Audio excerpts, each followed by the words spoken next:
प्रिय दर्शकों, कथा पूरी सुनिएगा, अधूरी मत छोड़िएगा प्लीज। नमस्कार दोस्तों, चलिए सुनते हैं आज महाशिवरात्रि की कथा। एक बार पार्वती ने भगवान शंकर से पूछा, ऐसा कौन सा श्रेष्ठ तथा सरल व्रत पूजन है जिससे मृत्यु लोक के प्राणी आपकी कृपा सहज ही प्राप्त कर लेते हैं। उत्तर में शिवजी ने पार्वती को शिवरात्रि के व्रत का विधान बताकर यह कथा सुनाई। एक गांव में एक शिकारी रहता था। पशुओं की हत्या करके वह अपने कुटुंब का पालता था। वह एक साहूकार का ऋणी था, लेकिन उसका ऋण समय पर न चुका सका। क्रोधवश साहूकार ने शिकारी को शिव मठ में बंदी बना लिया। संयोग से उस दिन शिवरात्रि थी। शिकारी ध्यान मगन होकर शिव संबंधी धार्मिक बातें सुनता रहा। चतुर्दशी को उसने शिवरात्रि की कथा भी सुनी। संध्या होते ही साहूकार ने उसे अपने पास बुलाया और ऋण चुकाने के विषय में बात की। शिकारी अगले दिन सारा ऋण लौटा देने का वचन देकर बंधन से छूट गया। अपनी दिनचर्या की भांति वह जंगल में शिकार के लिए निकला, लेकिन दिन भर बंदीगृह में रहने के कारण भूखा प्यास से व्याकुल था। शिकार करने के लिए वह एक तालाब के किनारे बेल वृक्ष पर पड़ाव बनाने लगा। बेल वृक्ष के नीचे शिवलिंग था, जो बेल पत्रों से ढका हुआ था। शिकारी को उसका पता न चला। पड़ाव बनाते समय उसने जो टहनियां तोड़ी वे संयोग से शिवलिंग पर गिरी। इस प्रकार दिन भर भूखे प्यासे शिकारी का व्रत भी हो गया और शिवलिंग पर बेलपत्र भी चढ़ गए। एक पहर रात्रि बीत जाने पर एक गर्भिणी मृगी तालाब पर पानी पीने पहुंची। शिकारी ने धनुष पर तीर चढ़ाकर जो ही प्रत्यक्षा खींची, मृगिणी बोली, मैं गर्भिणी हूँ, शीघ्र ही प्रसव करूंगी। तुम एक साथ दो जीवों की हत्या करोगे, जो ठीक नहीं है। मैं अपने बच्चे को जन्म देकर शीघ्र ही तुम्हारे सामने प्रस्तुत हो जाऊंगी, तब तुम मुझे मार लेना। शिकारी ने प्रत्यंचा ढीली कर दी और मृगिणी झाड़ियों में लुप्त हो गई। कुछ देर बाद एक और मृग उधर से निकली। शिकारी की प्रसन्नता का ठिकाना न रहा। समीप आने पर उसने धनुष पर बाण चढ़ाया। तब उसे देख मृगिणी ने विनम्रता पूर्वक निवेदन किया, हे पारधी, मैं थोड़ी देर पहले ही ऋतु से निवृत्त हुई हूँ, कामातुर गृहिणी हूँ, अपने प्रिय की खोज में भटक रही हूँ। मैं अपने पति से मिलकर शीघ्र ही तुम्हारे पास आ जाऊंगी।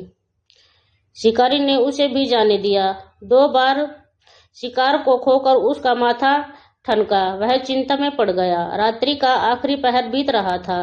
तभी एक अन्य मृगी अपने बच्चे के साथ उधर से निकली। शिकारी के लिए यह स्वर्णिम अवसर था। उसने धनुष पर तीर चढ़ाने में देर न लगाई। वह तीर छोड़ने ही वाला था कि मृग बोली, हे पारधी, मैं इन बच्चों के पिता के हवाले करके लौट आऊंगी। इस समय मुझे मत मार। शिकारी हंसा और बोला, सामने आए शिकार को छोड़ दूं, मैं ऐसा मूर्ख नहीं। इससे पहले मैं 2 बार अपना शिकार खो चुका हूँ। मेरे बच्चे भूखे प्यासे तड़प रहे होंगे।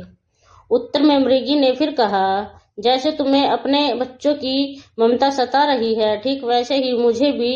इसीलिए सिर्फ बच्चों के नाम पर मैं थोड़ी देर के लिए जीवनदान मांग रही हूँ। हे पारधी, मेरा विश्वास कर, मैं इन्हें इनके पिता के पास छोड़कर तुरंत लौटने की प्रतिज्ञा करती हूँ।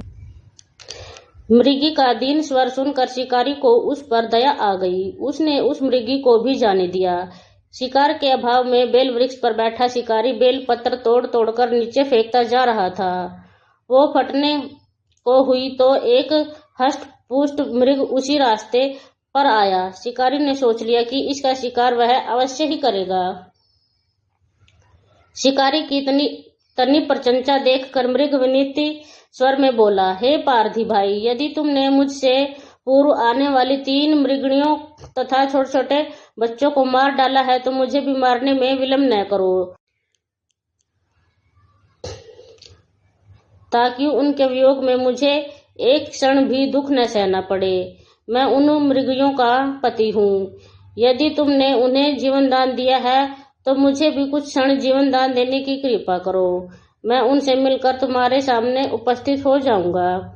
मृग की बात सुनते ही शिकारी के सामने पूरी रात का घटना चक्र घूम गया। उसने सारी कथा मृग को सुना दी। तब मृग ने कहा, मेरी तीनों पत्नियां जिस प्रकार प्रतिज्ञाबद्ध होकर गई हैं, मेरी मृत्यु से अपने धर्म का पालन नहीं कर पाएंगी।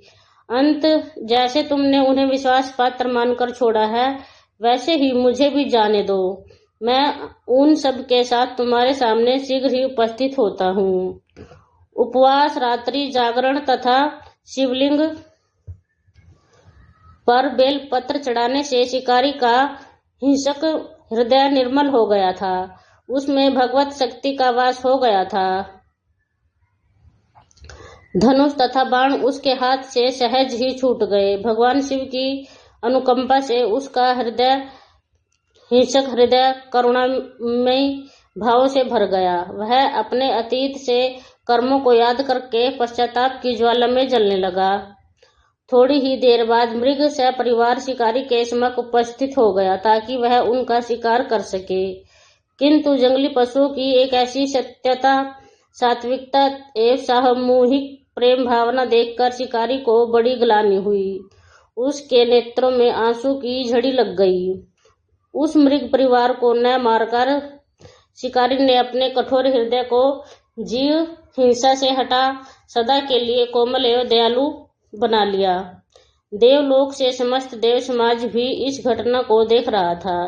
घटना की परिणति होते ही देवी देवताओं ने तब शिकारी तथा मृग परिवार को मोक्ष की प्राप्ति हुई।